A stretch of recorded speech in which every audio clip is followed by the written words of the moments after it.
This is a demonstration that will show you how to assemble a rolled collar, so a collar that comes up from the neckline and then folds over. Sometimes you'll see this type of collar attached to a lapel, which is a folded, kind of a fold back along the center front of a blouse or a jacket. But we're just going to be focusing on the actual collar that comes up and rolls over.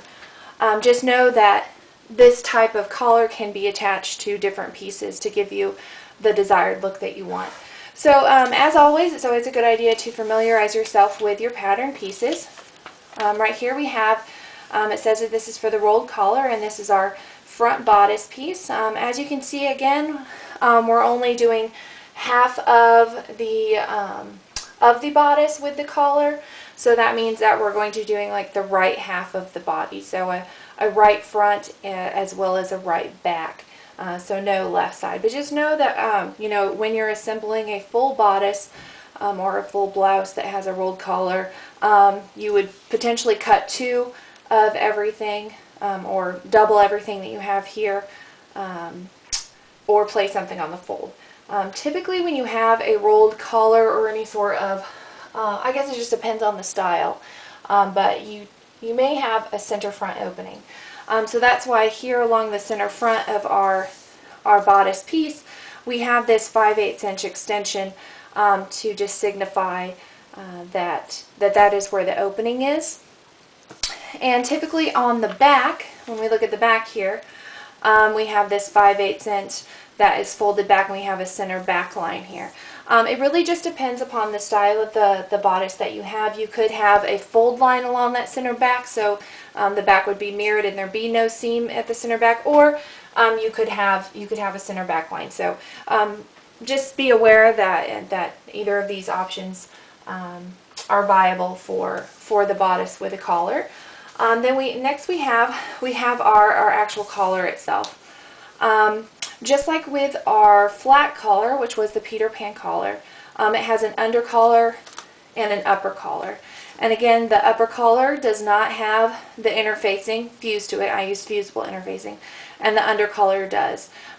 So, you know, if you haven't gone ahead and fused or sewn in your interfacing yet, just hang tight, because it's always a good idea to kind of lay out your pieces how they finish on the bodice before you go ahead and attach those. So just keep those handy. Again, I always keep my pattern pieces pinned to my actual fabric pieces that I cut out. And then you have two pieces of the facing unit. So again, these pieces are on the inside of the garment, so that you have a finished edge. In this case, we'll have a finished edge along our center front. You can see our center front line here. So we're going to be sewing in this 5/8 of an inch into our center front so that it can fold back, and where we would have that opening, possibly where we would place you know, a couple buttons to hold that blouse or that bodice shut, we would have that edge line finished. That's really what you're trying to aim for when you're constructing, is that you have no raw edges exposed on the outside of the garment. You want to have everything enclosed, so that raveling doesn't occur, so that seam lines don't come out, and so you just have a more polished, professional looking garment. And then here we have our back bodice facing, and so then again we're going to be able to match up these notches at the shoulder seam here, and then this will go towards our center back. And again, hopefully you you know, paid attention to those notes as you were cutting, that when you cut your facing piece, you wanted to cut it with the wrong side of the fabric up, and then fuse the facing or the interfacing to the wrong side of the fabric on your facing piece.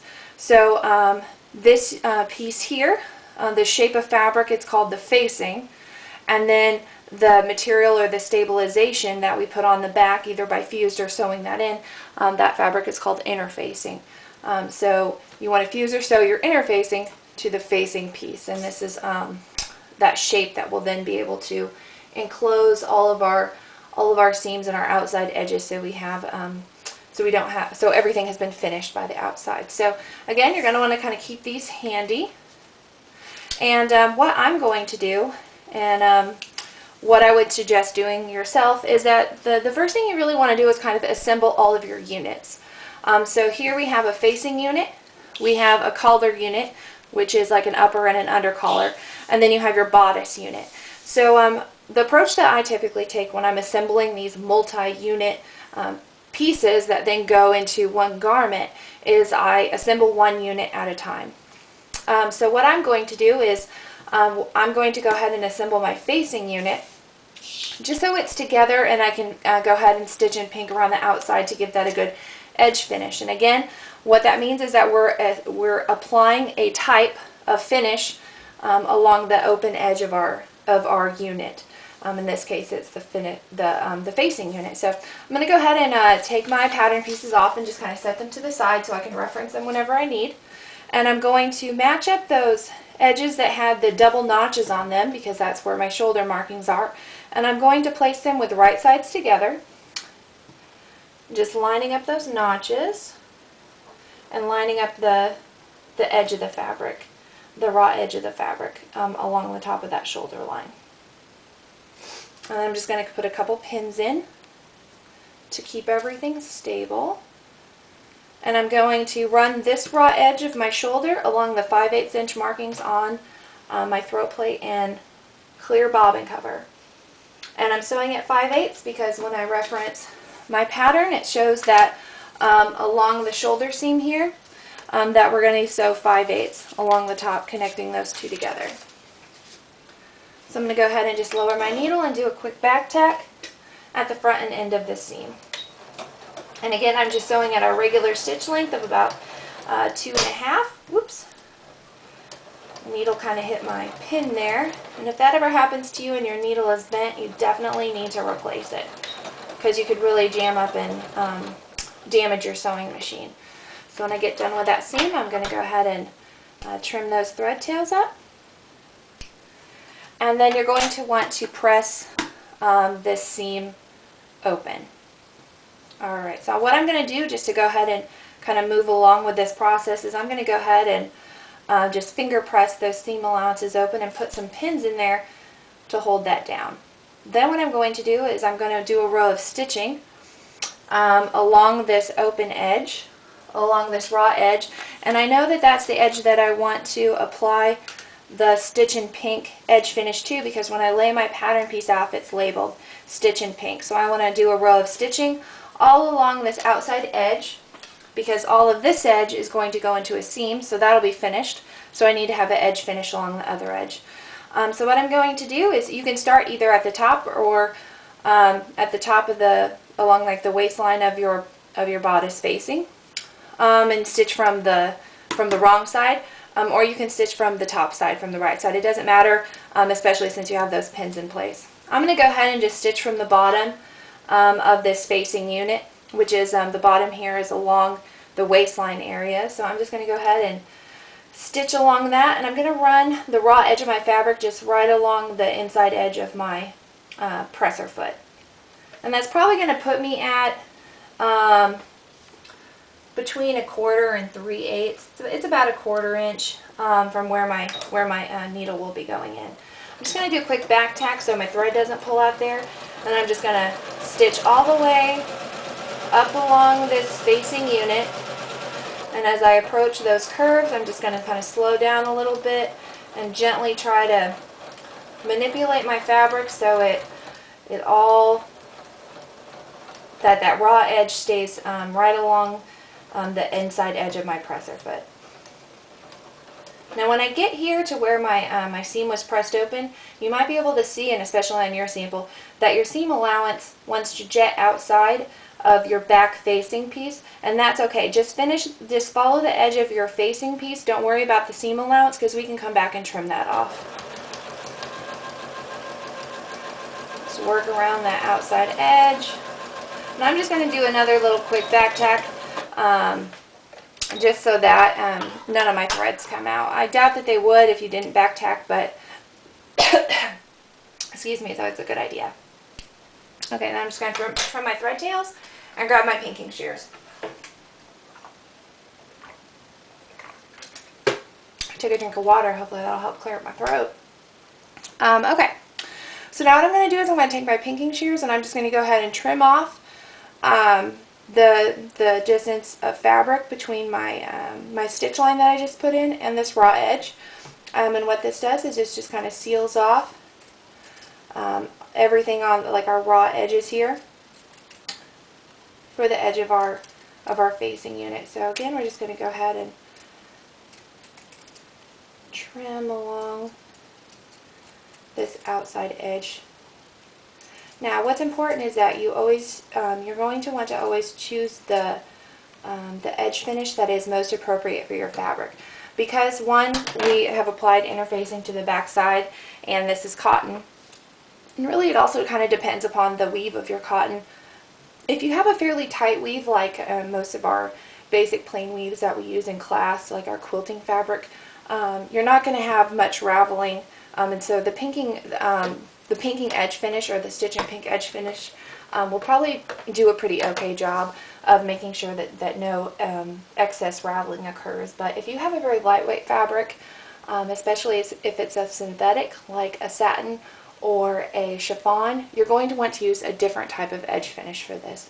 And the best thing you can do is really just reference your book, you know, or ask a professor at that time to help you choose the right one, because that's what's going to give you a better finished product in the long run. That hopefully your seams won't come out, you won't have any excess raveling from the inside.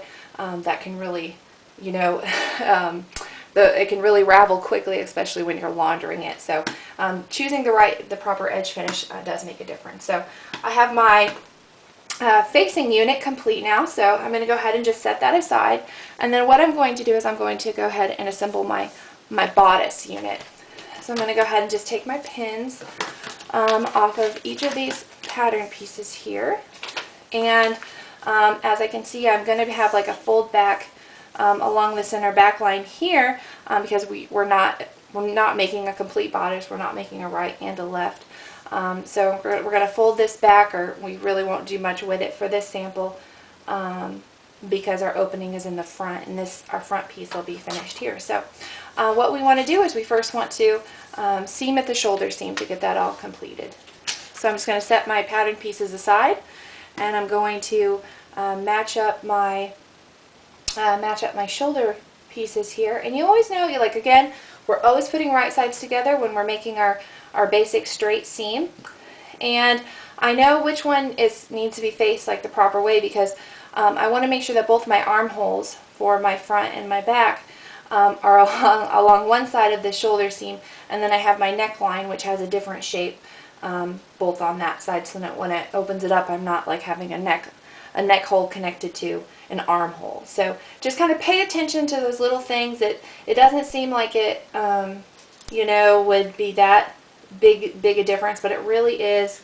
And you know, by taking the time to kind of stop and think about that now, you could save yourself, you know, needing to like rip out a seam and redo it. So I got these pinned down, and again, I'm just going to run my my raw edge of my shoulder seam here along the 5/8 inch marking.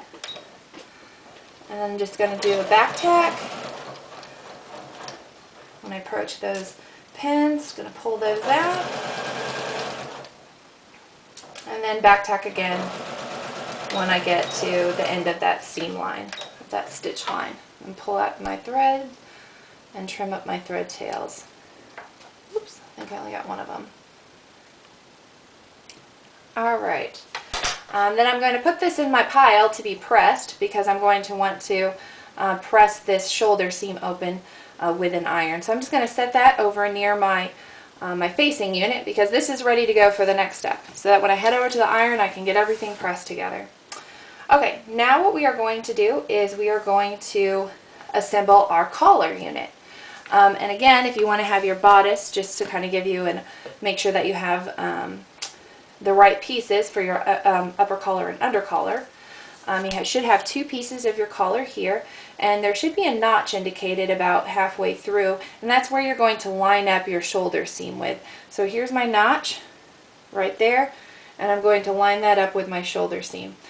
So you can put that down on top, and then I know that this is going to be my top collar, because the right side is going to be facing upward, and then my under collar, which I've cut and fused my interfacing to, if I put wrong sides together, just for laying this out to make sure I have all my pieces fused properly, that I also have right sides on the underside of the collar. So if you need some help with just kind of figuring this out, again, I know it's kind of tricky at this point because we lay it out how it will be, but then we fold it opposite to actually create those seams. And so that's exactly what we're going to do. We're going to go ahead and place our right sides together.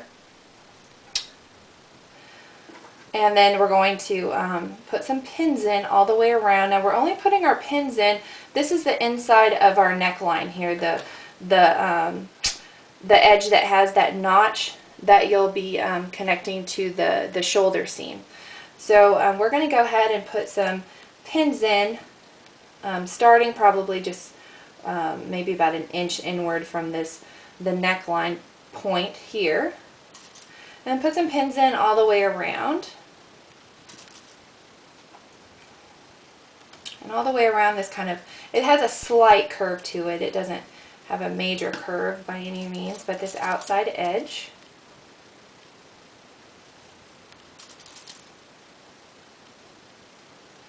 And then you'll probably see that there was a notch, and that just marked the center back. And so what I'm going to do is I'm going to stop right there at the center back point. This is where we would ideally match it up with the left side of our upper and under collar. So we're just going to stop right there because we wouldn't finish it like we did with the Peter Pan collar because this should be one collar unit as opposed to a right collar and a left collar like what we see with the Peter Pan. So again, I'm just going to go ahead and place this pattern on top so you can kind of see the edges where we're going to be sewing. We're going to be sewing along the pointed edge along the front. This is like along our front part of the collar, and then along the outside edge. We're not going to be sewing at the center back or along the neckline at this point. And so then we just kind of want to refresh ourselves, and we're going to be sewing at a 1/4 inch seam allowance. We're going to start along this pointed edge and then come back and do along the outside edge that has that point to it. So I'm going to start in this upper corner, and again we're sewing at a 1/4 inch because that's what our patterns show.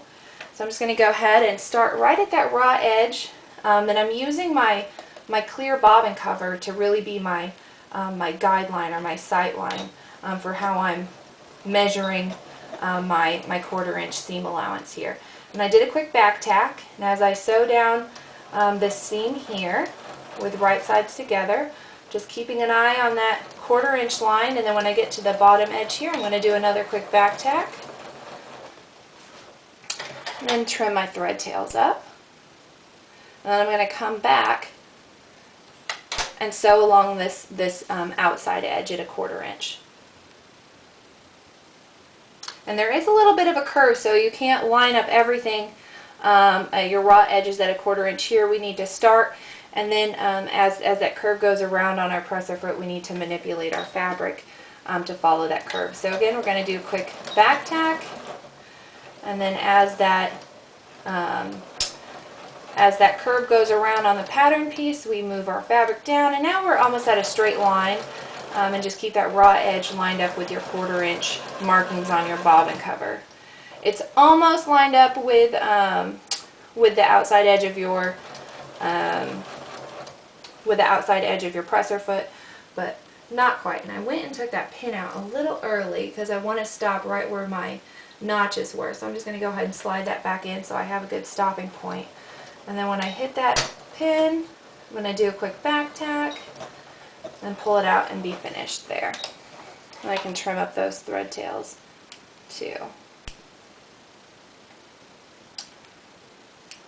Alright, now what we need to do now is we're going to go head over to the ironing board and do some pressing.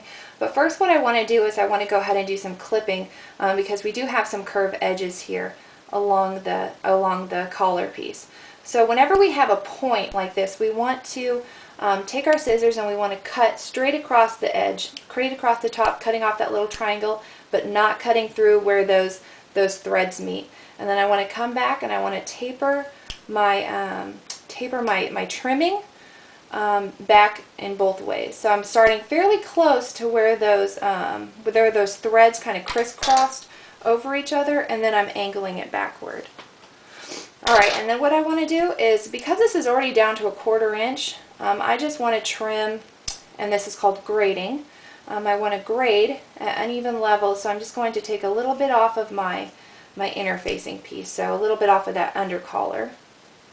And I'm going to do that on the curved edge, this outside curved edge, a little bit as well. Just going to take that down to about 1/8 of an inch. Okay, and I can just toss that. And then what I'm going to do is I'm going to come back and I'm just going to clip. Just make very small clips into this curved edge here along this outer edge. And then I'm just going to try to come back in and just really give really small clips. I don't want to cut through those threads that are holding my fabric together. Alright, so as you can see, I have some clips along the bottom, so I can spread that open when I go to turn it, as well as just a couple along here. Alright, so when you go over to the ironing board, you want to make sure that you press your facing unit seam at your shoulder seam flat, as well as your shoulder seam on your bodice unit. You want to go ahead and press that open. And then for your collar piece, what you want to do is you want to first press everything flat, and then you're probably going to have to use either the sleeve roll possibly at some points of this, but you want to make sure that you press those seam allowances towards the under collar, so towards the piece of fabric, your under collar that has the interfacing fused to it. So again, you're going to press it flat, then you're going to open it up and press those seam allowances towards the facing. If you want to do this in 2 steps and press it open and then press it over, that's fine. I'm an advocate for pressing. I don't think you can over press anything. This really gives you some really polished and finished looks in the end. So after you're done pressing, we'll just go ahead and pick this back up again.